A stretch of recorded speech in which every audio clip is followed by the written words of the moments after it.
Дархуул аймагт Азийн хөгжлийн банкны санхүүжилтээр эдийн засгийн хүндрэлийн үед боловсролын чанар хүртээмжийг сайжруулах төслийн хүрээнд баригдаж буй 960 хүүхдийн шинэ сургуулийн барилга ашиглалтад орлоо. Өнөөдөр улсын хурлын гишүүн сангийн сайд Болдын Жавхлан, Монгол Улсын сайд Бомтын сэргэлтийн үндэсний хорооны дарга тулга, Азийн хөгжлийн банкны Монгол дахь суурин төлөөлөгчийн газрын зүүн өмнөд Азийн үйл ажиллагаа зохицуулалтын газрын дарга ноён Балбаскара Реди Бадула, засаг дарга аз жаргал болон холбогдох албаны төлөөллүүд шинэ сургуультай танилцаж хэрэгцээд тоног төхөөрөмжийг хүлээлгэн өглөө. Шинэ суурьшлийн бүс буюу Дархан сумын 12 дугаар багт баригдаж буй тус сургуульд 2 ээлжээр 2000 гаруй хүүхэд хичээллэх боломжтой юм. Ирэх 9 дугаар сарын 1-ний өдрөөс сургууль албан ёсоор үйл ажиллагаагаа эхлүүлнэ. Яг 2 жилийн өмнө эхэлжсэн энэ ажил 2 жилийн дараа өнөөдөр иж бүрэн сургууль маань 960 хүүхдийн сургууль гэдэг маань нийтдээ 2000 хүүхэд одоо суралцах боломжтой болсон ийм сургууль. За энэ сургууль маань одоо ингээд 9 сарын 1-нд үе даалгаа нэгт бэлэн боллоо. За энэ сургууль бүх зүйл нь одоо энэ төслийнхээ хүрээнд орж байгаа. Өөрөөр хэлбэл сургуулийн анги техникийн тогтчил, сандал, ширээ, спорт зал бүх зүйл одоо бэлэн. Зөвхөн хүүхдүүд маань боловсруучч маань шууд орох боломжтой. За нэгдүгээрт мэдээж хүүхд сурах таатай орчин бүрж нь, хоёрдугаарт ажлын байраас яг энэ тоогоор нэмэгдэнэ.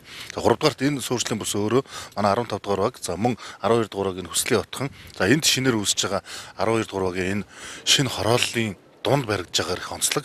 Дархан хотод сүүлийн 2 жилийн хугацаанд ингээд 2 дахь сургууль маань ашиглалтанд орж байна гэж ойлгож байна. За 9 сарын 1-нд 9 дугаар сургуулийн өргөтгөл орчвол энэ жил 3 сургууль дахиж эхэлж байгаа. 14 дугаар багт одоо 1500 хүүхэд маш том сургууль эхэлж байна. Тэр бас суурьшлийн бүсийг дагсан. Тэр энэ боловсролын байгууллагууд өөрөө суурьшлийн бүсийг дагаад яг тэр орчин зайд нөхцлүүдэд дээр энэ хөрөнгө оруулалтууд маань хийж байгаагаар оновчтой болж байна гэж ойлгож байна.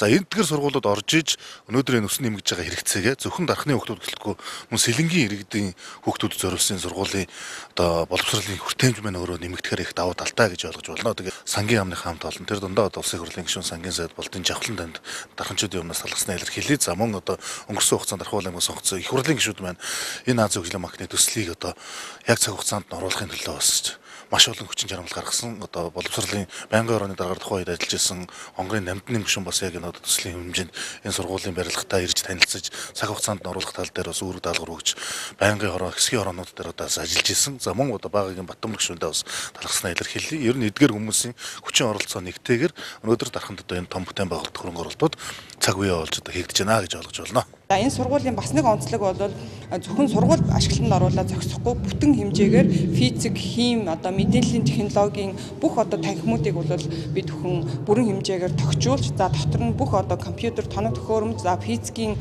ширээ, сандал, одоо физикийн хэрэглэгдэхүүн, химийн хэрэглэгдэхүүн бүх лабораториудыг бол бүрэн хэмжээнд ашиглалтанд оруулна. За 8 сарын 1 гэхэд бол бүрэн хэмжээнд ашиглалтанд оруулна. За одоогоор бол бүх ширээ, сандал маань бол бүрэн суурилуулагдсан байгаа. За мөн галтгооны иж бүрэн бүх тоног төхөөрөмжийг бол бас өгж байгаа. Өөрөөр хэлбэл бүх одоо уурын тоног төхөөрөмж. За дээрээс нь хамгийн гол бас нэг онцлог маань бол хүүхдүүдийн эрүүл ахуйг хангасан автоклав. За дээрээс нь аяг угаагч одоо дишвашеруудыг бол бүрэн хэмжээнд бас бид бүхэн суурилуулж ингэж тоноглож бүрэн хэмжээнд хүлээлгэж өгнө. За дээрээс нь спорт зал та бүхэн харсан бах орчин үеийн шийдэл бүхий шинэ технологиг суурилсан. За салхивч нар салхины бүх иж бүрэн одоо системийг бас суурилуулж өгснөөр бол онцлог. За энэ сургуулийн бас нэг онцлог бол хөгжлийн бэрхшээлтэй хүүхдүүд ээлтэй энэ орчныг бий болгосон. За сургуулийн ариун цэврийн байгууламж, за бусад одоо төхөөрөмжүүд маань бол орчин үеийн шилдэг технологиудыг ашигласнаар бас онцлог.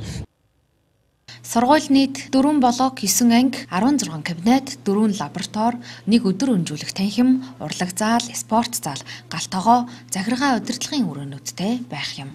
Тус сургууль ашиглалтад орсноор 100 гаруй ажлын байр нэмэгдэж 3 ээлжээр хичээлдэг 9-р сургууль, од цогцлбор сургууль, оюуны ирээдүйн цогцлбор сургуулиудын анги танхимын ачаалал буурна гэж үзэж байна. Шинэхэн сургуулийнхаа нээлттэд ирсэн бяцхан сурагчид, эцэг эхчүүд сэтгэл дүүрэн сургуультайгаа танилцж байна. Манайх чи ингээд ийшээ хол энэ гэр хороол болохоор айгүй хол байдаг болохоор айгүй хол зурж байгаа юм шиг хүмүүс манайх ч гэсэн тэгэл за одоо ойрхон ингээд гараал өгчий гэдэг утгаар нь бол бас айгүй хүүхдээ санаа зовхгүй байна. Орчин нас тавлаг байна. Тухтай байна.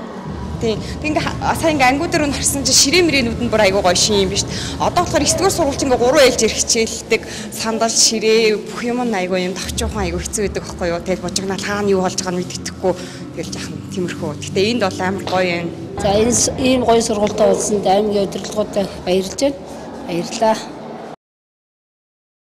Шинэ суурьшлийн бүсэд баригдаж буй уг төслийг санаачиж хэрэгжүүлсэн Улсын их хурлын гишүүн Сангийн сайд Жавхлан болон Улсын их хурлын гишүүн Дамдням Баттөмөр нартаа нийт дарханжуудынхаа өмнөөс талархал илэрхийлье.